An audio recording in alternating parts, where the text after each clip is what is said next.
डरावनी रातें YouTube channel पर आपका स्वागत है।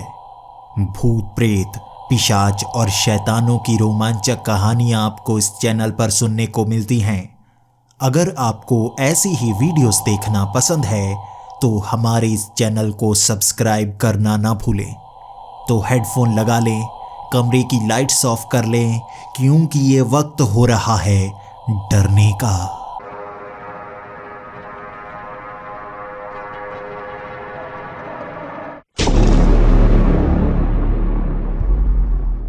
कुछ कहानियां समय की रेत के साथ बस फसाना बनकर रह जाती हैं। हर कोई उसे भुला देता है, लेकिन कलम में इतनी शक्ति होती है कि पन्नों में वो उन कहानियों को हमेशा के लिए अमर कर देती है। आज आप कई किताबें पढ़ते होंगे जो 100 से ज़्यादा सालों पुरानी होती हैं। आप बस उन्हें कहानियां समझकर पढ़ते होंगे, लेकिन किसी समय में वो किसी की जिंदगी हुआ करती थी। कभी ऐसा सोचकर उस कहानी को पढ़कर देखना, आपको लगेगा जैसे आप उसी समय में चले गए हों। और मेरी आवाज़ में अगर वो कहानी आपके कानों तक पहुंच जाए तो मेरा यकीन मानिए, मैं आपको सच में उस समय में ले जा सकता हूं। आज की ये कहानी भी कुछ ऐसी ही है। मेरे हाथ एक ऐसी किताब लगी जो एक पिशाच की थी। पिशाच की आप बीती। शायद इस किताब को मेरे सिवा किसी और ने पढ़ा नहीं होगा। और मेरे हाथ में एक पिशाच की कहानी कैसे आ गई, ये भी एक राज ही है। लेकिन अब इस कहानी में चलते हैं। मैं आपको सीधा उस किरदार से रूबरू करवाता हूं जो एक पिशाच बन गया था। इस कहानी के पहले पन्ने से शुरुआत करते हैं। हेलो दोस्तों, मेरा नाम अशील है और ये 14वीं शताब्दी है। यहाँ पर एक छोटे से गांव में मैं रहता हूँ। मेरे माँ बाप की मौत तब हो गई थी जब मैं बहुत छोटा था, लेकिन इस गांव में रहना मुझे ज़रा भी परेशानी भरा नहीं लगा। 14वीं शताब्दी बहुत आधुनिक हो गई है। ऐसे ऐसे यंत्र बनाए जा रहे हैं जिससे युद्ध आसानी से लड़े जा सके। बहुत युद्ध होते हैं। अब सल्तनतें बढ़ती जा रही हैं। हर राजा को घमंड है कि उसके पास ज़्यादा ज़मीन होनी चाहिए, इसलिए हर कोई युद्ध करता चला जाता है।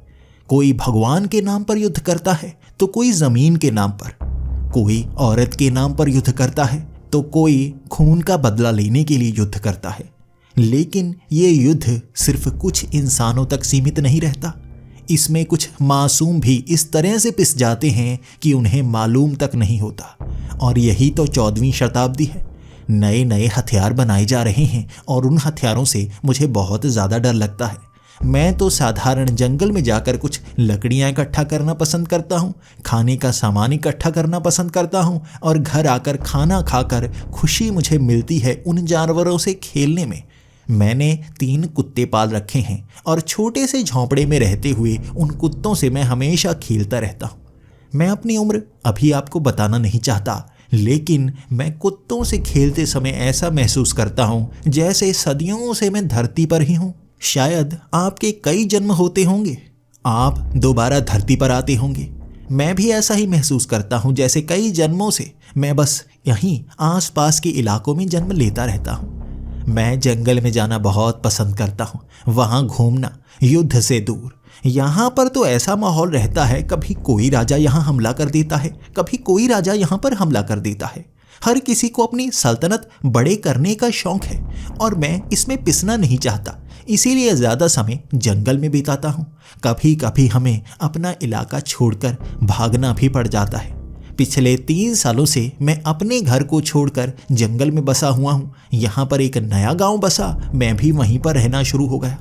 उन 3 कुत्तों को भी अपने साथ ले आया, क्योंकि जानवर इंसानों से ज़्यादा वफादार होते हैं। मैं आज जंगल की तरफ निकला था। जंगल के और गहरे इलाके में जाना चाहता था। जैसे जैसे मैं आगे जाता गया मुझे एक रास्ता सा दिखा। ये रास्ता बहुत ज़्यादा साफ लग रहा था। घास तो नीचे उगी हुई थी, लेकिन फिर भी नीचे पत्थरों से बनी हुई सड़क दिख रही थी। शायद किसी ज़माने में कहीं जाने वाला रास्ता होगा ये। लेकिन युद्ध के कारण कई राज्य अपने आप उजड़ जाते हैं, कई महल अपने आप खत्म हो जाते हैं और लोग तो भागने पर मजबूर हो जाते हैं। हो सकता है ये रास्ता भी कहीं ना कहीं जाता हो। उस रास्ते को पकड़कर मैं आगे बढ़ना शुरू हो गया था। घने जंगल के अंदर बना हुआ वो साफ सुथरा रास्ता कहीं पर ले जा रहा था मुझे। ऐसा एहसास हो रहा था किसी शक्ति ने मेरी उंगली पकड़ रखी है और मैं अभी छोटा सा बच्चा हूं जो कहीं खिंचा जा रहा हूं।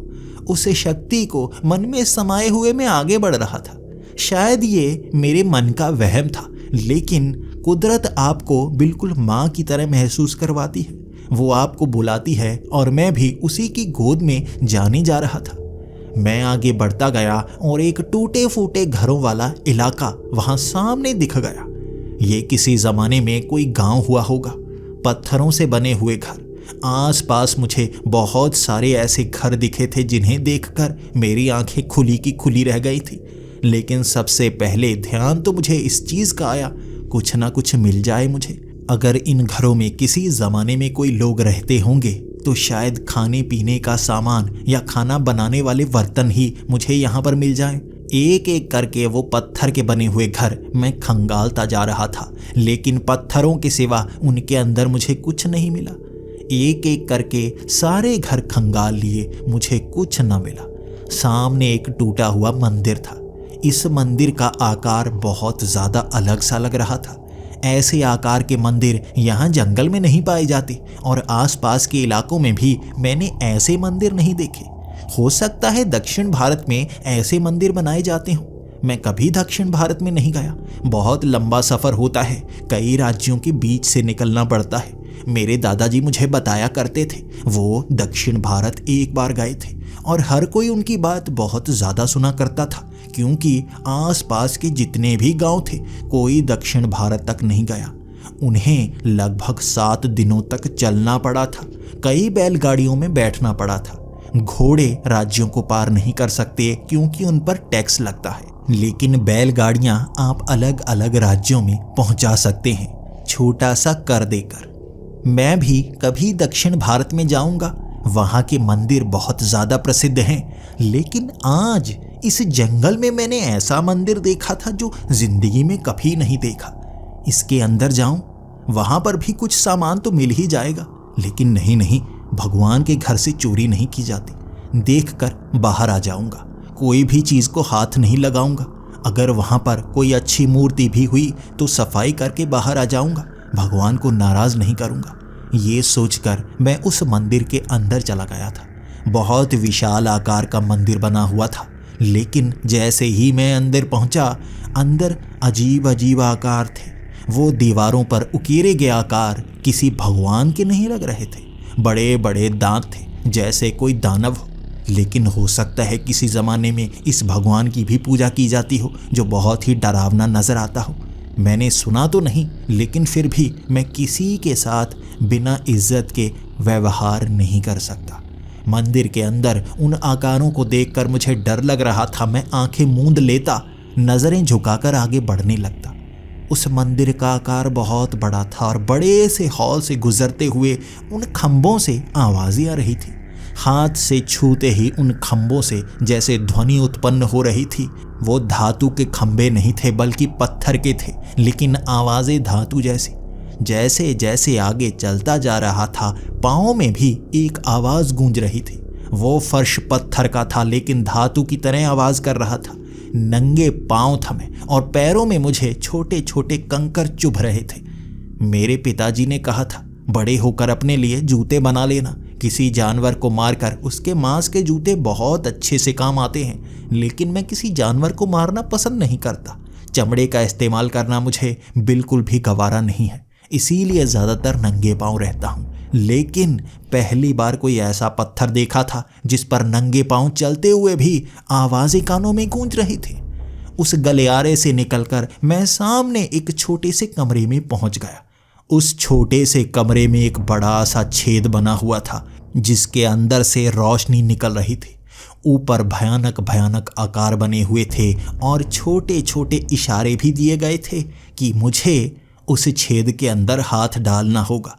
यकीनन उस छेद के अंदर कोई मणि जैसी हो सकती है जिसकी किसी ज़माने में पूजा की जाती होगी। क्या मैं उसमें हाथ डाल लूँ? मैं उन इशारों को तो समझ रहा था, लेकिन जो भाषा उस पर लिखी गई थी उसका अनुवाद नहीं कर सकता था। मुझे पढ़ना लिखना नहीं आता, मैं कभी पढ़ ही नहीं पाया। गुरुकुल तो यहाँ से बहुत दूर है और कहीं भी पढ़ाने वाला कोई इंसान मुझे मिला नहीं। मैं शुरू से ही इतनी समझ रखता हूँ, लेकिन इशारों को समझ सकता हूँ मैं उस छेद में हाथ डालूं या ना। 1 घंटे तक मैं सोचता रहा था और उसके बाद मैंने मन में ठान लिया, मंदिर है, भगवान की जगह है, यहाँ पर कोई बुरी चीज थोड़े ना होगी। उस छेद में हाथ डाला था और चमकीली चीज मेरे हाथ में आ गई थी, लेकिन वो गीली गीली सी थी। जैसे मैं उसे पकड़कर बाहर निकालने की कोशिश करता, वो पिघलती चली जाती और मेरा हाथ भी जैसे सूज चुका था। छोटा सा छेद, मैं उसमें पतली सी बाजू डाल चुका था, लेकिन बाहर निकाली नहीं जा रही थी। मैंने उस मणि को छोड़ने की ठान ली, लेकिन वो पिघलकर हाथ से चिपक चुकी थी। मैं हाथ को मरोड़ कर भी उस छेद से बाहर नहीं निकाल पा रहा था। क्या हुआ मेरे साथ? कहीं ये जहर तो नहीं, कहीं मेरे शरीर में जहर तो नहीं पहुंच गया? ये सोचता जा रहा था, खींचता जा रहा था हाथ। अचानक वो पत्थर टूट गया, हाथ बाहर आ गया। मैंने पूरा छेद ही तोड़ कर रख दिया था, जैसे शरीर में इतनी शक्ति आ गई कि पत्थर को ही तोड़ कर रख दिया। मैं हैरान परेशान सा था। मैंने सोचा चलो कोई बात नहीं, ये टूटा हुआ पत्थर होगा। मैं उसके बाद उस मंदिर से बाहर आना चाहता था और एक खंबे को पकड़ा था मैंने। मैं जानना चाहता था उसे घिसकर कि अंदर कोई धातु तो नहीं, लेकिन मैं अपने नाखून से उस पूरे खंबे को तोड़ सकता था, इतनी शक्ति थी मुझ में। मैंने हाथ लगाया, वो खंबा अपने आप भुरने लगा। मैंने जोर से दबाकर देखा तो मेरी उंगलियों ने जैसे उस खंबे के अंदर छेद कर दिए। डर गया था मैं, वहां धूल मिट्टी हवा में उड़ी थी। भागकर मैं बाहर पहुंच आया और मुझे लगा कुछ शरीर में बदलाव हो चुका है। मेरी मांसपेशियां काफी सख्त हो चुकी थी, मेरा शरीर तगड़ा हो चुका था। मैं हमेशा से कमजोर सा रहा हूँ। गांव के लोग मुझे बहुत ज्यादा तंग किया करते थे। मैं हल संभाल नहीं सकता था, मैं बैल चला नहीं सकता था, लेकिन आज मेरे अपने आप इतनी ज्यादा मांसपेशियां कैसे बन गई? हैरानी का सबब था। मैं पास वाले पौधे के पास पहुंचा और उसकी टहनी को मरोड़ने लगा। मोटी टहनी थी जिसे मैं उंगलियों से मरोड़ पाया था। ताकतवर हो गया था मैं। वो मणि मेरे हाथ में घुल गई, जैसे शरीर में पहुंच गई। मैं बड़े पेड़ को भी तोड़ने की कोशिश कर रहा था, उंगलियां छलनी कर रही थी उस पेड़ को, लेकिन वो पेड़ धीमा धीमा ही टूटता जा रहा था। मैं ताकतवर हो गया था, अपनी मुक्कों से पत्थरों को तोड़ सकता था, जमीन में खड्डे बना सकता था। धीरे धीरे मुझे शक्ति का एहसास होता गया। मैं खुश हो गया। मैंने कहानियां सुनी थी, देवताओं की शक्तियां इस तरह मंदिरों के अंदर संभाल कर रखी जाती हैं। शायद मैंने ऐसी ही किसी देवता की शक्ति को खुद में समा लिया है। क्या मैं देवता बन गया हूं? मेरी खुशी जैसे संभाली नहीं जा रही थी। भागकर मैं गांव पहुंचना चाहता था, सबको बताना चाहता था अब मुझे देवता की तरह पूजा जाएगा, सबसे शक्तिशाली इंसान बन गया हूं मैं। लेकिन ये आधा रास्ता ही हुआ था। मुझे बहुत ज्यादा प्यास लग गई। कहीं पर तो पानी मिल ही जाएगा ना। मैं नदी की तलाश करने लगा। नदी पास में ही थी। जैसे ही मैं नदी के पास पहुंचा, ढेर सारा पानी पी लिया मैंने, लेकिन ये प्यास बुझ नहीं रही थी। पेट मेरा भर चुका था, लेकिन प्यास नहीं बुझी थी। ये क्या हुआ मेरे साथ? शायद ये भूख होगी। पास में पड़े फल मैंने एक एक करके खाने शुरू कर दिए। किसी भी फल का स्वाद अच्छा था ही नहीं। अपने आप खराब हो गए ये फल, अभी तो तोड़े थे मैंने। पास में ही आम का पेड़ था और कुछ आम तोड़ने के बाद ना तो वो आम खट्टे महसूस हुए, ना ही मीठे लगे। उनमें से स्वाद ही नहीं आ रहा था। वो प्यास, वो तलब अजीब सी थी मेरे शरीर में। ऐसा लग रहा था जैसे मैं किसी इंसान का खून ही चूस लूं, किसी जानवर का खून ही चूस लूं। मेरी आंखों के सामने अंधेरा सा आने लगा था। मैं हिंसक होने लगा था। पास में ही एक हिरण देखा मैंने। उस हिरण को देखकर जैसे मुंह में पानी आना शुरू हो गया। मुझे उसे खाने का मन कर रहा था, लेकिन फिर भी रहम आ रहा था। क्या करता मैं, समझ में कुछ नहीं आ रहा था। क्या मैं देवता नहीं एक राक्षस बन गया हूं? वहां पर भयानक भयानक चित्र बने हुए थे। कहीं मैं राक्षस ही तो नहीं बन गया? मैंने कोई बुरा काम नहीं किया, मैं राक्षस कैसे बन गया? उस मणि को हाथ नहीं लगाना चाहिए था। अब उस हिरण के पीछे भागने लगा मैं और उसे पकड़ लिया। रहम आ रहा था दिल में, लेकिन अंदर प्यास लगी हुई थी। उसकी गर्दन में दांत गड़ाए थे मैंने, आंखों से मेरे आंसू आ रहे थे। पहली बार किसी जानवर को खाने वाला था। कभी भी मैं मांस भक्षी बनना ही नहीं चाहता था। गांव में कई लोग थे जो मांस भक्षी थे, लेकिन मैं कभी मांस भक्षी नहीं बना। भले ही मेरी मांसपेशियां कमजोर होती गई हों, मैं मांस भक्षी बनना नहीं चाहता था। क्या हुआ है मेरे शरीर के साथ जो मैं हिरण को काट रहा हूं? लेकिन हिरण को काट कैसे रहा हूं? मैंने गर्दन में दांत गड़ा रखे थे और सिर्फ 2 दांत, 2 कोनों के 2 दांत उसकी गर्दन में गड़े हुए थे और वो चीख रहा था हिरण। तभी मैंने दांत बाहर निकाले। मेरा पेट भर चुका था। उसका खून चूसा था मैंने, उसे जिंदा छोड़ दिया था। ज्यादा खून नहीं चूसा, वो अब भी जिंदा बड़ी तेजी से फुर्तीला भाग गया। प्यास बुझ चुकी थी मेरी। मैं समझ नहीं पा रहा था हुआ क्या है मेरे साथ। इतनी प्यास क्यों लगी हुई है मुझे, और ये प्यास मेरी खून से कैसे बुझ गई? सवालों के जवाब चाहिए थे मुझे और मैं सीधा गांव में पहुंच गया। गांव में कई लोगों से बात करने लगा और वो मुझ पर हंसते जाते। गांव का मुखिया मेरा जवाब दे सकता था। 90 साल के हमारे गांव के मुखिया बहुत ज़्यादा दुनिया देख चुके हैं, बहुत ज़्यादा घूम चुके हैं। उन्हें ऐसी जानकारी है जो किसी को नहीं होती। इसीलिए उस पेड़ के नीचे जब वो बात करते हैं, हर कोई चुप करके सुनता है। मैं उनको बताना शुरू हो गया, वहाँ मंदिर है, उसकी मणि को हाथ लगाया था। वो बहुत खुश। उन्होंने कहा, सच में वो भगवान का मंदिर होगा, तुम तो बहुत खुश होने चाहिए। मैंने कहा, मुझे लगा था मुझ में शक्तियाँ आई हैं, लेकिन वो शक्तियाँ बदलाव ला रही हैं। मैंने अपना शरीर दिखाया था जो बड़े से कपड़े से लपेट रखा था मैंने। मेरे शरीर को देखकर वो बहुत ज़्यादा खुश। मांसपेशियाँ कितनी बड़ी हो गई तुम्हारी, शक्ति भी बड़ी है तुम्हारी। मैंने कहा, हाँ, मैं पत्थर को तोड़ सकता हूँ, बड़े बड़े वृक्षों को उखाड़ सकता हूँ। वो खुश थे। तुम्हें भगवान का वरदान मिला है। मैंने कहा, नहीं, वरदान नहीं, मुझे खून की प्यास लग रही है। मैं किसी का खून ना पीऊं तो मेरा काम ही नहीं बन रहा। रास्ते में एक हिरण का खून पी कर आया हूं। मुखिया की आंखें फटी रह गई थी। मैं जानता हूं तुम्हारे साथ क्या हुआ है। तुम भी एक पिशाच बन गए हो। मैंने कहा, नहीं, पिशाच? मैं पिशाच कैसे बन गया? क्या सच में मैं एक राक्षस हूं? मुखिया ने कहा था, नहीं, पिशाच राक्षस नहीं होते। इंसानों की तरह ही जीव होते हैं जिन्हें खून की प्यास लगती है। ऐसे पिशाच कई लोगों को मार देते हैं, लेकिन तुमने हिरण को मारा नहीं। मैंने कहा, नहीं, मुझ में रहम आ गया था, लेकिन प्यास बुझ नहीं रही थी। कुछ खून पिया मैंने और छोड़ दिया उसे। अब भी थोड़ी थोड़ी प्यास लगने लगी है। मन कर रहा है किसी का खून पी लूं। तभी मुखिया मुझे कहने लगे थे, मैं मिल चुका हूं एक पिशाच से। खून के लिए ऐसा ही करते हैं, लेकिन तुम अलग हो। तुम तो धूप में खड़े हो। पिशाच धूप सहन नहीं कर सकते। ये कैसे पिशाच बन गए हो? दांत दिखाओ अपने।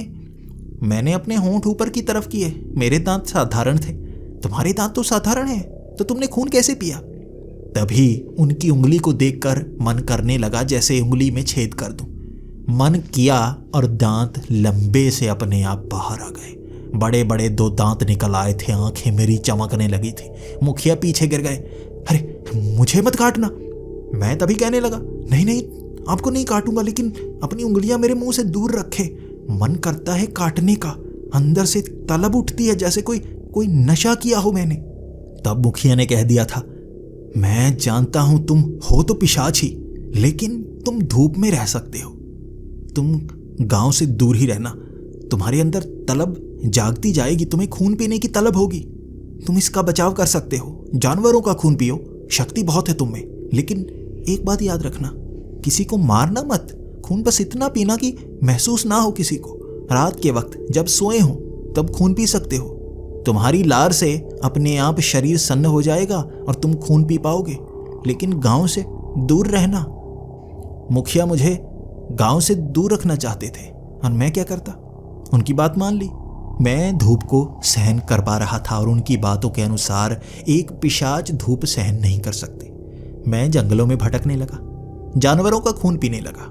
जब भी तलब लगती मैं जानवरों का खून पी लेता। उसके बाद गांव में वापस आ जाता और गांव में बहुत ज़्यादा काम मैं करता। मेरा शरीर सबसे तगड़ा था। मैं एक रक्षक बन सकता था। हमारे राज्य के राजा को इसके बारे में पता चला, लेकिन मैं पिशाच हूं ये पता नहीं चला। शरीर तगड़ा है इसकी जानकारी मिली और उन्होंने मुझे महल में बुलवा लिया, मुझसे काम करवाया। लेकिन मैं वहां रहना नहीं चाहता था। मैं किसी सेना का हिस्सा नहीं बनना चाहता था। वहां से भाग आया मैं। वहां से भाग निकला था तो सैनिक मुझे पकड़ने के लिए गांव में आ गए।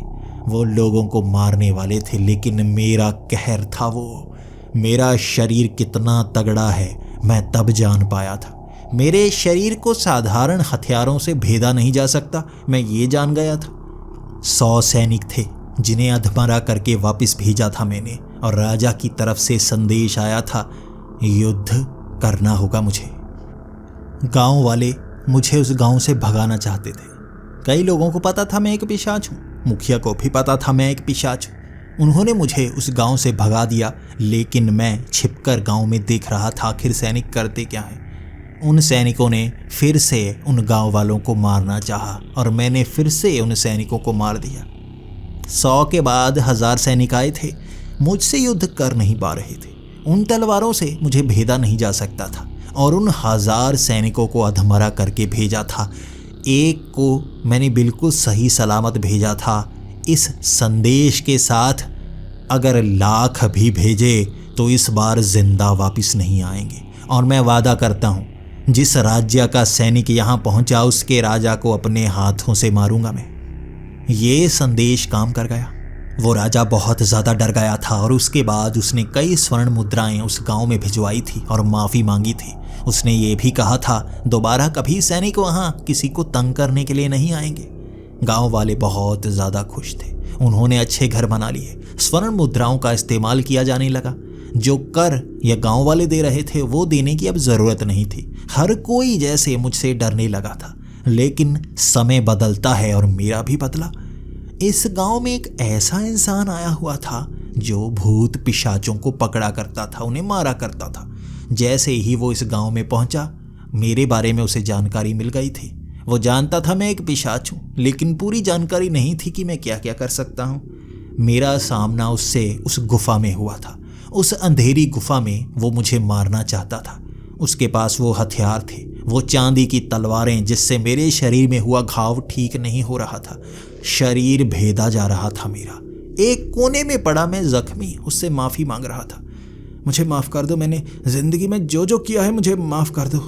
मैं जानता हूँ मैंने बहुत नुकसान पहुँचाया है उन सैनिकों को, लेकिन मेरा युद्ध का इरादा नहीं था। इसके बाद उसने कहा, मुझे भी काम मिला है, माफ़ करना। कोई निजी दुश्मनी नहीं है तुमसे। मैं किसी खास कारण से नहीं आया हूँ, बस कुछ धन कमाना होता है, जो काम मिला होता है मैं करता हूँ। मैंने सुना था यहाँ पर एक पिशाच है जो सैनिकों को मार रहा है। मैं उस पिशाच को मारूंगा और 100 स्वर्ण मुद्राएं मुझे मिलेंगी। ये वादा किया था उस राजा ने। कोई निजी दुश्मनी नहीं है, मैं तुम्हें दर्द नहीं दूंगा, एक झटके में मार दूंगा, बस मेरा साथ दो। उसके हाथ में एक चांदी की तलवार थी। मेरे माथे के करीब ले आया था। उसके हाथ में एक चांदी की तलवार थी। मेरे माथे के बहुत करीब ले आया था वो। मुझे लगा था अभी वो घोंप देगा। तभी उसके मुंह से आवाज़ निकली। मैं ये नहीं जान पाया कि तुम सैनिकों को मार कैसे रहे थे। वो तो दिन में आ रहे थे ना। यहाँ पर तो इतना घना जंगल नहीं है, तो तुम छिप छिप कर उन्हें मार कैसे देते थे? क्या गुफाएं बना रखी थी? मैंने कहा, नहीं, गुफाएं नहीं बना रखी थी। वो उन गांव वालों को मारने के लिए आते थे, मैं उन पर हमला कर देता था, बस छिप कर क्यों हमला करना? उसने कहा, छिप कर नहीं करते थे, लेकिन धूप में दिन के वक्त कैसे सैनिकों को मार देते थे? मैंने कहा, हाथों से। मैं और कैसे मारता? हाथों से मारता था। मुझे वो घसीटता हुआ बाहर ले गया था और धूप के करीब ले जाकर कहने लगा, अब बाहर फेंकने वाला हूं, देखता हूं तुम जिंदा रहते हो या नहीं। ये बहुत दर्दनाक मौत होती है। एक पिशाच धूप में तड़प तड़प कर मरता है। सच बताओ वरना धूप में फेंक दूंगा। मैंने कहा, सच ही तो बता रहा हूं। उसने खींच कर मुझे धूप में फेंक दिया। मुझे क्या होना था? धूप से मुझे कोई नुकसान नहीं हो रहा था, लेकिन उसकी आंखें खुली की खुली रह गई थी। ये कैसे कर लेते हो तुम? तुम्हें धूप का कोई नुकसान ही नहीं हो रहा? मैंने कहा, मुझे नहीं पता। जब से मैं ये पिशाच बना हूं मुझे धूप से कोई नुकसान नहीं होता। मैं तो साधारण हूं, बस एक तलब लगती है, खून की तलब। मैं जानवरों का खून पीकर वो तलब बुझा लेता हूं, लेकिन किसी को मारता नहीं। मैंने अब तक किसी सैनिक को मारा नहीं, अधमरा करके वापस भेजा। वो शिकारी था भूतों का। मेरी आंखों में देखकर कहने लगा, ये देखो मेरे गले में क्या है, तावीज़। अब एक तावीज़ मैं तुम्हारे गले में बांधने वाला हूँ। इसके बाद ये शैतानी शक्तियाँ तुमसे बहुत दूर चली जाएंगी, तुम साधारण इंसान बन जाओगे, मेरा यकीन करो। इसके लिए तुम्हें एक काम करना होगा। मैं इस अपने तावीज़ को खोलने वाला हूँ, मेरे तावीज़ को तुम अपने गले में बांधो और एक नीचे पड़ा तावीज़, वही तावीज़ तुम मेरे गले में भी बांधो। दोनों काम तुम्हारे हाथों से होने चाहिए, तुम ठीक हो जाओगे इसके बाद, मेरा यकीन करो। मेरे पास कोई रास्ता था भी नहीं, मैं ठीक होने वाला था। मैंने एक तावीज़ अपने गले में बांध लिया, एक तावीज़ उसके गले में बांध दिया। जैसे ही मैंने उसके गले के तावीज़ की गांठ बांधी थी, उसने मुझे धक्का दिया और मैं पीछे जा गिरा। वो हंसता जा रहा था, उसकी हंसी नहीं रुक रही थी। उसने वो तलवार भी एक तरफ फेंक दी और मेरे सामने आकर कहने लगा, तुम भाग सकते हो तो भाग लो, मुझे मार सकते हो तो मार दो, करो कोशिश। मैंने उस पर छलांग लगाई, उसे धक्का देने की कोशिश की, छू नहीं पाया। उसके अंदर से जैसे बिजली निकली जिसने मुझे पीछे फेंक दिया। मैं कोशिश करता रहा, उसे छू नहीं पा रहा था, लेकिन उसका हाथ इतनी जोर से पड़ता मेरे शरीर पर कि दर्द होने लगता। बिना वो चांदी की चीज़ के मुझे दर्द दे रहा था। हंसता हंसता वो कहने लगा था, आज़ाद नहीं हुए हो तुम, गुलाम बने हो। रोशनी वाला पिशाच, मैंने बस कहानियां सुनी थी, किसी ज़माने में रोशनी वाले पिशाच हुआ करते थे। अपनी आंखों के सामने रोशनी वाला पिशाच देख रहा हूँ। गुलाम पिशाच, अब तुम मेरे लिए काम करोगे। मैं वो सब कर सकता हूँ, मैं हर राजा को बहुत लूटूंगा। स्वर्ण मुद्राएं ही स्वर्ण मुद्राएं होंगी मेरे कदमों में। तुम मेरे नौकर हो, चलो मेरे साथ। मैंने कहा, मैं नहीं जा सकता, मैं उस गांव में रहना चाहता हूँ। उसने आंखों से घूरा था, मेरा शरीर कांपने लगा था, अपने आप दर्द होने लगा था। उसने गुलाम बना लिया था और मैं उसकी बातों को मानने लगा। जैसे जैसे वो कहता मैं वैसे वैसे करता, गुलामों की तरह आंखें झुकाए हुए। जब भी मुझे प्यास लगती वो कहता, उस इंसान का खून पियो, उसे मार दो। वो मारने को कहता, मुझे मारना पड़ता। मुझे जानवर को, इंसान को, हर किसी को मारना पड़ता। मैं मासूमों को भी मार चुका था। मैं करता क्या, मैं गुलाम बन गया था। उसने उस तावीज़ों से मुझे बांध रखा था। मैं कुछ भी करता लेकिन उसकी बात टाल नहीं सकता था। जैसे कोई जिन होता है ना, जब उसका मालिक कहता है तो उसे बात माननी पड़ती है। मुझे भी बात माननी पड़ती थी। लेकिन एक दिन मेरे गले का तावीज़ एक और पिशाच ने काट दिया। हम एक पिशाच को पकड़ने के लिए जा रहे थे। यही काम वो किया करता था। अलग अलग राज्यों में जाता, भूत प्रेत जानवरों को मुझसे पकड़वाता। पहले वो थोड़ा डरता था, उसके पास तंत्र विद्या की शक्तियां थी, उससे वो भूतों को पकड़ लेता। लेकिन जब से उसको मेरा साथ मिला था, वो पिशाचों को भी आसानी से मार रहा था। मैं उस दिन उस पिशाच से लड़ रहा था। उसकी शक्ति भी अपार थी। सच में मैंने ऐसे पिशाच का सामना भी कभी नहीं किया था। मुझे भी जख्मी कर दिया था उसने, लेकिन मेरे गले के उस तावीज़ को जब उसने तोड़ा, मुझे लगा मैं आज़ाद हो गया। वो तांत्रिक, वो भूतों का शिकारी मुझे जो जो आदेश देता मैं अब पालन नहीं कर रहा था। उससे दूर भागा था मैं। दोबारा ना मेरे वो तावीज़ बांध दे। बहुत दूर निकल आया था मैं। 3 दिन तक आज़ाद रहा था मैं दोबारा अपने गांव में आना चाहता था, लेकिन रास्ते में ही उस तांत्रिक ने फिर से मुझे पकड़ लिया। बड़ी आसानी से गले में उसने वो तावीज़ बांध दी। जब तक हम दोनों के तावीज़ नहीं खुलते मैं आज़ाद नहीं हो सकता था। इसके बाद 2 बार और वो मेरा तावीज़ खुला, लेकिन उसका तावीज़ कोई खोल ही नहीं पाता था, ना मैं ना कोई और। वो मेरा मालिक था, जो वो कहता मुझे वैसा करना पड़ता। कोई भूत हो या प्रेत, चुड़ैल हो या डायन हो, हम दोनों की जोड़ी के सामने टिक नहीं पाती थी। मजबूरन मुझे उनको मारना पड़ता। गुलाम था मैं, क्या करता। लेकिन वो दिन भी बदलने वाला था। पहली बार किसी ऐसी शक्ति से सामना हुआ था जिसके बारे में मैंने सुना तक नहीं था। चुड़ैलों के बारे में मैंने बहुत सुना था, लेकिन उल्लू चुड़ैल भी होती है पहली बार पता चला था। वहाँ घने जंगलों में तिलम राज्य में हम अंदर की तरफ जाते जा रहे थे। मुझे उस तांत्रिक ने कहा था, यहाँ एक चुड़ैल है जो गांव वालों को परेशान करती है। वो चुड़ैल बड़ी समझदार है, किसी की गुलाम नहीं है। वो तांत्रिक उस चुड़ैल को भी गुलाम बनाना चाहता था, क्योंकि उसमें भी अलग शक्ति थी। उल्लू चुड़ैल बहुत कम देखी जाती हैं। उन्हें मारना बहुत मुश्किल होता है क्योंकि वो उल्लू की तरह उड़ सकती है। 2 रूप होते हैं उल्लू चुड़ैल के, एक उल्लू और दूसरा चुड़ैल, इसीलिए उसे उल्लू चुड़ैल कहा जाता है। उन घने जंगलों में, उन गांवों के आसपास हम बैठे रहते। 3 रातों तक हमने इंतजार किया था। कोई चुड़ैल या उल्लू आसपास फटक तक नहीं रहा था। हम पेड़ों के शिखर पर चढ़ जाते, मुझे आसानी होती और अपने मालिक को मैं खींचता हुआ पेड़ के ऊपर ले जाता। वहां बैठे वो मेरे सर पर आराम से सोने की कोशिश करता। वो जैसा कहता मुझे वैसा करना पड़ता। वो मेरे शरीर पर लेट कर सो जाता और मैं घूरता रहता उस गांव की तरफ। कोई उल्लू या कोई औरत दिख जाए जो रात को काले कपड़ों में घूम रही हो, तभी उसे जगा दूं। 3 रातों तक मुझे कोई चुड़ैल नजर नहीं आई थी। 4थी रात हम उस गांव के अंदर चले गए थे। हमने कुछ लोगों को एक घर से भगा दिया था। वहां पर हम रहना शुरू हो गए थे। ये तांत्रिक बहुत ज्यादा क्रूर था। मुझसे ये काम करवाता था और मुझे करने पड़ते थे। मैं गुलाम था, आपको बताया है ना। हम उस घर में इंतजार कर रहे थे, तभी बाहर से घुंघरुओं की आवाज आने लगी। ये आवाज धीरे धीरे हमारे घर के आसपास घूमना शुरू हो गई थी। हमें बताया गया था यहाँ वो उल्लू चुड़ैल घूमती रहती है, लोगों को परेशान करती रहती है।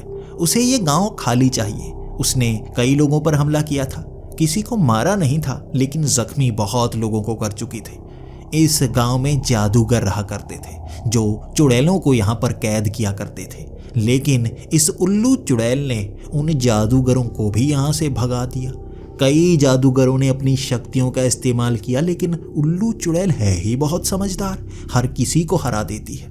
अब ऐसी उल्लू चुड़ैल को हमें पकड़ना था। उस राज्य से 200 मोहरें मिलने वाली थी हमें, वो भी सोने की। मुझे तो उसका कोई फायदा नहीं होता, लेकिन इस तांत्रिक को उन मोहरों से बहुत खुशी मिलने वाली थी। मुझे भी कुछ खाने को वो हर बार दे दिया करता। अब ये आवाज़ें छत से आना शुरू हो गई थी। हमें बताया गया था कि ये चुड़ैल अब भी लोगों को तंग करती है। उसे ये गांव खाली चाहिए क्योंकि यहाँ पर उन जादूगरों के रिश्तेदार ही रहते हैं। वो अब हमें तंग करने के लिए आई थी क्योंकि नए घर में हमने कब्जा कर रखा था। छत से आवाज़ें आती गई और अचानक छत में एक छेद हुआ और काले कपड़े पहने बेहद ही खूबसूरत एक चुड़ैल बिल्कुल घर के बीच में थी। ये झोंपड़े को फाड़कर बीच में खड़ी थी और उससे हवाएं निकल रही थी। उसके बाल हवा में लहरा रहे थे। खूबसूरत तो वो बहुत थी, लेकिन उसके होंठ पूरी तरह से काले थे। उसकी पलकें भी पूरी तरह से काली और बाल भी काले। चोला भी उसने काला पहन रखा था, लेकिन पाँवों से एक रोशनी सी निकल रही थी। वहाँ हमारी आंखों की तरफ वो घूर रही थी और उसका चेहरा बड़ा हो रहा था, शरीर बड़ा हो रहा था। उसने जैसे ही अपनी उंगलियों के नाखून बड़े किए, तभी ज़मीन से पत्थर जैसे हवा में तैरना शुरू कर गए। एक एक करके वो पत्थर तांत्रिक पर टकराने की कोशिश कर रहे थे, लेकिन बीच में मैं खड़ा था। बिना हाथ हिलाए अपने चेहरे पर उन पत्थरों का दर्द ले रहा था। मेरे हाथ उठ नहीं सकते थे। इस तांत्रिक ने जो जो कहा था मुझे वही करना था। मुझे शक्ति प्रदर्शन करना था उसके सामने। मुझे दर्द नहीं होता, ये कहना था। उस चुड़ैल ने भी पत्थरों की बारिश की और बाद में हंसने लगी। अच्छा, पिशाच को लेकर आए हो मेरा मुकाबला करने के लिए? तुम्हें लग रहा है पिशाच मुझे खत्म कर सकता है? मैं अब उस चुड़ैल से लड़ने लगा था। जितना मैं शक्तिशाली था उतनी ही वो चुड़ैल शक्तिशाली थी। उसे दाव पेच आते थे, वो दाव पेच मुझे नहीं आते थे। बार बार वो मेरी गर्दन पकड़ लेती, लेकिन मैं उससे बच जाता। वो पकड़ में मेरे कभी नहीं आती। मेरा तांत्रिक बार बार गुस्से में मुझे कहे जा रहा था, तुम्हें मार दूंगा अगर इसे नहीं पकड़ा। ये उल्लू चुड़ैल मुझे जिंदा चाहिए। मैं उससे युद्ध कर रहा था। वो चुड़ैल हंसती हंसती मुझे जैसे फंसाती गई। अचानक मेरी उंगलियों से निकला वो वार झेल नहीं पाई। उसकी पसलियों में उंगलियां गड़ा दी थी मैंने। वो चीख रही थी, उसके शरीर से खून बहना शुरू हो गया था। वो तांत्रिक की हंसी भयानक थी, मैं भी डर रहा था।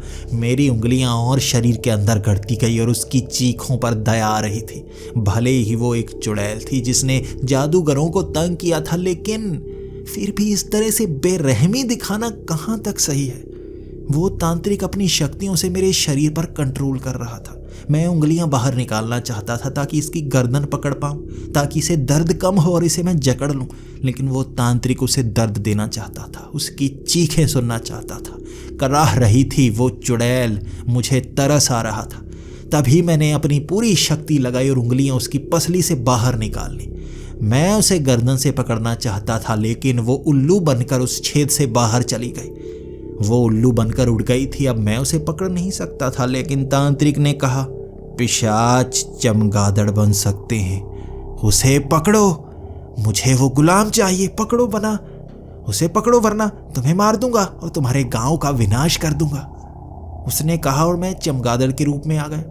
मैं उस उल्लू का पीछा कर रहा था। गले में मेरे वो तावीज़ भी छोटा हो चुका था, वो निकला नहीं था। मैं उसका पीछा करता रहा और वो उल्लू के रूप में बहुत दूर तक उड़ती गई। मैं तांत्रिक से बहुत दूर निकल आया था। कभी वो पानी के बीच से तैरती हुई आगे बढ़ती और मैं भी चमगादड़ के रूप में उस उल्लू का पीछा करने लगता। कभी किसी छोटे छेद में वो घुस जाती। मैं उसे छोड़ नहीं रहा था, मुझे उसे कैद करना था। अंत में वो घूमती घूमती एक पहाड़ी के पास आ गई। वहां पर एक झोंपड़ा बना हुआ था। ये पहाड़ी वहां से बहुत दूर थी। मैं वहां उसके असली रूप को देख पाया था। उसने काला चोला उतार दिया था और सफ़ेद रंग के कपड़े पहन रखे थे जो खून से गीले हो चुके थे। वो वहां ज़मीन पर लेटी हुई थी जैसे अधमरी सी हो गई हो। तब वो मुझसे माफ़ी मांग रही थी। मुझे छोड़ दो, मुझे क्यों पकड़ रहे हो? यहाँ उसकी शक्तियाँ इतनी काम नहीं करेंगी। कह देना कि वो बचकर भाग गई। मैंने कहा, वो मालिक है, वो मुझे सज़ा देगा, मुझे बहुत दर्द देगा, मुझे माफ़ करना। मैं तुम्हें मारना नहीं चाहता, वो भी तुम्हें नहीं मारेगा, वो तुम्हें कैद करेगा, जिंदा बच जाओगी तुम। तभी मेरे हाथ अपने आप चलने लगे थे। शायद तांत्रिक की शक्तियाँ अब भी मेरे शरीर में काम कर रही थी। मैं उससे कहने लगा, तुम्हें मुझसे दूर जाना होगा, वो तांत्रिक शक्तियों का इस्तेमाल कर रहा है। मैं तुम्हें दर्द नहीं देना चाहता, मान जाओ, मान जाओ। वो कहने लगी, मान गई, मुझे पकड़ो, मुझे दर्द हो रहा है। मैं भी चिल्लाने लगा, छोड़ दो इसे, अब दर्द मत दो। मैं उस तांत्रिक को कह रहा था कि इसे दर्द मत दो। तभी उस चुड़ैल ने तेज नाखून निकाले और गले के उस तावीज़ को काट दिया। वो तावीज़ गिरते ही मैं शरीर पर कंट्रोल कर पाया था। नीचे गिरकर वो कहने लगी, तुम आज़ाद हो, उससे दूर भाग जाओ, उससे दूर भाग जाओ, मुझे छोड़ दो। मैं उसको समझा रहा था, मैं उसके कंट्रोल से बाहर हुआ हूँ लेकिन आज़ाद नहीं हुआ। 2 तावीज़ हैं, एक मेरे गले में, एक उसके गले में। उसके गले में जब तक तावीज़ रहेगा मैं आज़ाद नहीं रह सकता। खुद अपनी आज़ादी उसे दी है मैंने, अनजाने में उसने फंसाया है मुझे। वो चुड़ैल मुस्कुरा तो रही थी लेकिन दर्द से कराह भी रही थी। तुम भी गुलाम हो, मैं भी तो गुलाम ही हूँ। उन जादूगरों ने इतने सालों तक मुझे मारा, मुझे कष्ट दिया, गुलाम रखा, मेरे परिवार को मार दिया। मुझे बड़ी मुश्किल से आज़ादी मिली और मैं बस बदला लेना चाहती थी। तुमने वो बदला भी नहीं लेने दिया, वो भाग गए। तुम अब मुझे भी उसका गुलाम बना दोगे। इसी चीज़ से तो आज़ाद हुई थी, उसी चीज़ में दोबारा ले जा रहे हो। मेरी आंखों से भी आंसू आ गए थे। मुझे माफ़ करो, मैं कोई बुरा पिशाच नहीं हूँ, मैं किसी को नहीं मारता। मैं उसका गुलाम हूँ, इसलिए मुझे ये करना पड़ता है। लेकिन अब कुछ समय के लिए आज़ाद हूँ।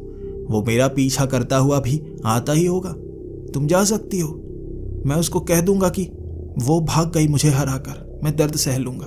तुम जा सकती हो, मैं खुद ही संभाल लूँगा। वो भी अब मुस्कुरा रही थी और कह रही थी, नहीं, मुझे पता है वो तुम्हें क्या करेगा। वो तुम्हारे पंख काटेगा, चमगादड़ के रूप में तुम्हें जलाएगा, तुम्हें तड़पाएगा। तुम मरोगे नहीं, बस दर्द सहोगे। वो उबालेगा तेल में तुम्हें। बहुत दर्द देते हैं ये, बहुत दर्द देते हैं, मैं जानती हूँ, इसलिए तुम्हारे साथ रहूँगी। वो अब आ जाएगा 1-2 दिन में, बहुत दूर है यहाँ से। तब तक अगर तुम मेरा इलाज कर सकते हो तो करो। मैं ये दर्द सहन नहीं कर पा रही, तुम्हारी उंगलियां पूरी पसली में जा चुकी थी। मैं अब उसका इलाज करने लगा था। मुझे कुछ जड़ी बूटियों का ज्ञान था। वहाँ उस रात जड़ी बूटियाँ ढूंढकर मैंने उसकी पसलियों में लगाई थी। उस गुफा के अंदर उसका इलाज किया था और अगली सुबह तक वो ठीक होने लगी थी। वो उल्लू चुड़ैल थी बहुत अच्छी, मुझसे बातें कर रही थी। अपनी ज़िंदगी की कहानी सुनाई थी और मैंने भी अपने ज़िंदगी में घटी वो सारी कहानियाँ उसे सुना दी। कैसे मैं यहाँ तक पहुँचा। मैं पहले से कोई पिशाच नहीं था, वो तो हमेशा से उल्लू चुड़ैल ही थी, क्योंकि उसकी माँ भी उल्लू चुड़ैल थी। मैं उसे जानना चाहता था, ये क्या इस तरह से आगे चलता है। उसने कहा, हाँ, जब भी कोई बड़ी शक्ति को खुद में समा लेता है तो वो वैसा ही राक्षस बन जाता है, जैसे कोई पिशाच। तुम में पिशाच की शक्ति समा चुकी है। अब तुम्हारा जो भी कोई बच्चा होगा वो तुम्हारी तरह ही पिशाच होगा। इस तरह तुम्हारी पीढ़ी बढ़ेगी। लेकिन इसकी शुरुआत कब हुई, कैसे इन शक्तियों को संभाला गया, उसका जवाब मेरे पास नहीं है। मैं तो बस एक उल्लू चुड़ैल हूँ, तुम एक पिशाच हो, बस ये समझ लो। हमारी संतानें हम जैसी ही होंगी। अगली सुबह उस गुफा में हम बातें कर रहे थे, तभी उसने कहा, मैं बाहर जा सकती हूँ, मैं धूप में जा सकती हूँ, कुछ खाना लेकर आती हूँ। तुम्हें भी खून चाहिए होगा, किसी जानवर को लेकर आऊँगी, उसका खून पी लेना, लेकिन उसे मारना मत। मैं किसी को मारना पसंद नहीं करती। मैंने भी उससे कहा, मैं भी किसी को मारता नहीं, मैं तुम्हारे साथ चलता हूँ। मेरी ये बात सुनकर वो बहुत हैरान थी। मैं उस गुफा से निकला था, धूप में खड़ा था, इस चीज़ ने उसे हैरान कर दिया था। कैसे कर लेते हो तुम? पिशाच तो धूप में ख़त्म हो जाते हैं, राख बन जाते हैं। तुम कैसे पिशाच हो जो धूप को सहन कर सकते हो? तुम तो दिन के समय वाले पिशाच हो। मैंने कहा, लेकिन मैंने भी सुना है चुड़ैलें रात को निकलती हैं, तुम भी रात को हमला करती हो, लेकिन दिन में? उसने कहा, मैं उल्लू चुड़ैल हूँ, दिन में इंसान बनकर रह सकती हूँ, साधारण इंसान। रात के वक्त मुझ पर निर्भर करता है मैं क्या बनना चाहती हूँ, उल्लू या साधारण स्त्री या चुड़ैल। मैं कुछ भी बन सकती हूँ। मुस्कुराते मुस्कुराते हम जंगल की तरफ बढ़ गए थे। उसे कुछ फल खाने थे, मुझे थोड़ा खून चूसना था। हम दोनों ने वो किया जो हमें पसंद था। हम उसके बाद गुफा में दोबारा आ गए। अब उससे बातें करने में बहुत मज़ा आ रहा था। उसकी कहानियाँ बहुत अच्छी थी, पुराने ज़माने की कहानियाँ। मैं भी वो कहानियाँ सुनते सुनते कब सो जाता पता ही नहीं चलता। 2 दिन तक हम वहीं पर थे और उसके बाद मुझे पता था वो तांत्रिक मुझे ढूंढता ढूंढता आ ही जाएगा। मैं कुछ समय के लिए आज़ाद हुआ था और उसने भी कह दिया था, मैं तुम्हारे साथ रहूँगी। अब वो मुझे भी गुलाम बना ही लेगा। मैं जानती हूँ वो मेरा पीछा नहीं छोड़ेगा। मैं जहाँ भी चली जाऊँ वो पीछा करता हुआ आ ही जाएगा। तुम गुलाम हो, वो तुम्हें सज़ा देता रहेगा। इसीलिए मैं साथ रहूँगी। तुमसे बातें करने का चलो मौका तो मिल जाएगा। उस दोपहर तांत्रिक भी चलता चलता वहाँ पर आ गया था। वो बहुत ज़्यादा सतर्क था, लेकिन मैंने उसे कह दिया, ये तैयार हो गई है, ये भी गुलाम बनना चाहती है, लेकिन शर्त है, तुम कभी भी हमें सज़ा नहीं दोगे। चाहे जो हो जाए तुम हमें वो दर्दनाक सज़ाएं नहीं दोगे। वो तांत्रिक मान नहीं रहा था, लेकिन अंत में उसने बात मान ही ली। उसे एक उल्लू चुड़ैल भी गुलाम मिलने वाली थी। उसने कह दिया, हाँ मैं तुम्हारी बात मानता हूँ, लेकिन इसे कहो मैं इसके गले में वो तावीज़ डालूंगा, ये भी मेरे गले में तावीज़ डाले, फिर बात बने, ये पूरी तरह से गुलाम होगी, कभी आज़ाद नहीं हो सकेगी। बोलो इसे, क्या ये मेरे गले में भी तावीज़ डालने को तैयार है? वो चुड़ैल कहने लगी, हाँ मैं तैयार हूँ, लेकिन मैं भी एक बात मनवाना चाहती हूँ। मेरी कभी शादी नहीं हुई, मैं जानती हूँ मेरी कभी शादी होगी भी नहीं, लेकिन पहले मैं तावीज़ तुम्हारे गले में डालना चाहती हूँ, बाद में तुम मेरे गले में डाल देना। तांत्रिक थोड़ा सतर्क हुआ और कहने लगा, ठीक है, अगर ऐसा करना चाहती हो तो ऐसा कर लो। वो मान गया। अब वो चुड़ैल एक नया तावीज़ लेकर उस तांत्रिक के गले में डालना चाहती थी। एक तावीज़ उसके गले में पहले से था जो मैंने बांधा था। अब उस तांत्रिक ने मेरे गले में तावीज़ नहीं बांधा था, मुझे अब तक पूरी तरह से गुलाम नहीं बनाया था, लेकिन वो जानता था वो डर मेरी आंखों में है, मैं भागूंगा नहीं। अब वो चुड़ैल भी उसके गले में तावीज़ बांधने वाली थी। रोती रोती वो उसके करीब गई और वो तांत्रिक समझाने लगा, डरो मत, डरो मत, मेरी पत्नी की तरह रहोगी तुम, बस गुलाम बनकर रहोगी। तुम्हारे मन की तमन्ना भी पूरी हुई। लेकिन वो चुड़ैल इतनी चालाक थी, वो उस तावीज़ को उसके गले में बांधना नहीं चाहती थी, अपने नाखूनों से मेरे तावीज़ को काटना चाहती थी। जैसे ही उसने अपने नाखून बड़े किए, मेरे वाले तावीज़ को काट कर एक तरफ फेंक दिया और अपने तावीज़ को भी ज़मीन पर फेंक कर कहने लगी, साधारण तांत्रिक, साधारण तांत्रिक बन गए तुम, जिसका कोई भी गुलाम पिशाच नहीं है। सामने एक उल्लू चुड़ैल, एक दिन वाला पिशाच। अब बताओ मुकाबला कैसे करोगे? उस तांत्रिक का उड़ा हुआ चेहरा देखा था। मैं भी पूरी तरह से आजाद था और जो चाहता वो कर सकता था। सबसे पहले तो उसके शरीर के छोटे छोटे टुकड़े करने का मन हुआ। मैंने अपने नाखून निकाले, लेकिन दया आ गई थी मुझ में। मैं आगे बढ़ ही नहीं पाया। 2-4 मुक्के मारने के बाद वो दर्द से कराहने लगा और उस पर दया आ गई मुझे। भाग जाओ यहाँ से, तुम जा सकते हो। मैं दोबारा तुम्हारा गुलाम नहीं बनना चाहता, और अगर तुमने किसी और को गुलाम बनाने की कोशिश भी की, सूंघता हुआ आ जाऊंगा मैं, सूंघता हुआ। शरीर के छोटे छोटे टुकड़े कर दूंगा मैं। वो तांत्रिक नजरें झुकाए हुए थोड़ा ही दूर गया था। तभी वो चुड़ैल कहने लगी, मैं भी तो सजा दूंगी, मैं भी तो सजा दूंगी। तुम्हें आजाद तो मैंने करवाया है, थोड़ा हक मेरा भी है। इसे छोटी सी सजा मैं भी देना चाहती हूँ। वो तांत्रिक थर थर कांप रहा था। तभी उस उल्लू चुड़ैल ने कहा, जान से नहीं मारूंगी, लेकिन छोटी सी सजा। बहुत जादूगरों ने मुझे दर्द दिया है, मैं जानती हूं उनकी कमजोरी क्या होती है।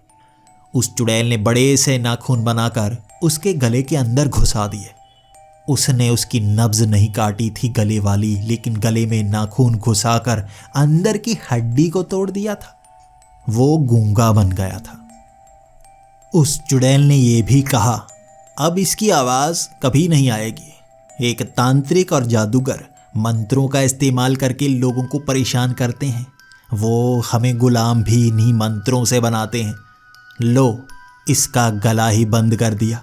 जिंदा तो छोड़ दिया, लेकिन अब किसी को गुलाम नहीं बना पाएगा। भाग जा यहाँ से। ये कहते ही वो तांत्रिक रोता रोता वहां से भाग निकला। यकीनन ये उल्लू चुड़ैल बहुत ज्यादा चालाक है। मैं समझ ही नहीं पाया कब उसने ये प्लान बना लिया, मुझे भी आज़ाद करवा दिया और खुद भी गुलाम नहीं बनी। मैं उसका कर्जदार था और मैं उसको ये कह भी रहा था, बहुत बड़ा कर्ज दिया है तुमने मुझे, मुझ पर एक बहुत बड़ा एहसान कर दिया है तुमने। कैसे चुका पाऊंगा मैं नहीं जानता। वो भी हंसती हंसती कहने लगी, मेरे साथ रहो। वो बात सच्ची थी जो मैंने उस तांत्रिक को कही थी। मेरा भी मन है शादी करने का। मैं भी चाहती हूँ जिंदगी जीऊं, लेकिन कोई आम इंसान मुझसे शादी कर ही नहीं सकता। मेरा रूप बदल जाता है। मैं एक उल्लू चुड़ैल हूँ, लेकिन एक ऐसा इंसान जो पिशाच बन चुका हो, शायद उससे शादी की जा सकती है। हमने सच में उसके बाद शादी कर ली। जंगलों में हम रहना शुरू हो गए और ये जिंदगी बहुत अच्छी थी। मैंने कभी सोचा भी नहीं था मेरी जिंदगी इतनी अच्छी भी हो सकती है। शक्तिशाली पिशाच जो जानवरों का खून पी सकता था, उसके साथ एक उल्लू चुड़ैल, दोनों की शक्तियों का मुकाबला कोई नहीं कर सकता था। हम तो राज्यों को विनाश तक ला सकते थे, इतनी शक्ति थी हम में। फिर भी हम अपनी शक्तियों को संभाले हुए जंगल में जीवन व्यतीत करते रहे। हमारा एक बेटा भी हुआ था। मैंने उसका नाम ढोलक रखा था। वो आधा चुड़ैल था, उल्लू चुड़ैल का बच्चा, आधा पिशाच था, दिन पिशाच का बच्चा। इसीलिए उसका अजीब सा नाम ढोलक रखा था। शायद ये प्रजाति भी आगे चलती चली जाएगी। मुझे नहीं पता भविष्य में क्या होगा, लेकिन जो भी इस किताब को पढ़ रहा होगा मेरी बात पर यकीन नहीं करेगा। ये 14वीं शताब्दी है और भविष्य में कौन सी शताब्दी में ये किताब किसके हाथ आएगी मुझे ये भी नहीं पता। कहानी सच मानी जाएगी या नहीं ये भी नहीं पता, लेकिन कुछ कहानियाँ ऐसी होती हैं जिन्हें सच माना नहीं जाता, लेकिन वो इतिहास का हिस्सा होती हैं। दोस्तों, ये किताब अब शायद किसी के हाथ नहीं लग पाएगी, क्योंकि इसके पन्ने हाथ लगाते ही खत्म होते जा रहे थे। अब एक बार पढ़ के ये किताब हमेशा के लिए खत्म हो चुकी है, लेकिन मेरी आवाज़ इस कहानी को हमेशा के लिए जिंदा रखेगी। मैं ये आप पर छोड़ता हूँ, आप इसे सच मानना चाहेंगे या नहीं, लेकिन आपको मैं कुछ समय के लिए इतिहास में तो ले ही गया। शायद आपको ऐसी कहानियाँ पसंद है तो इस चैनल को सब्सक्राइब ज़रूर कर लें। भविष्य में मैं ऐसी ऐसी कहानियाँ लेकर आता रहूँगा जो आपको आधी तो झूठी लगेंगी लेकिन आधी सच्ची लगेंगी, जो आपके अंदर तक आपको हिला देंगी। तो मिलते हैं अगली वीडियो में, तब तक के लिए डरते रहें।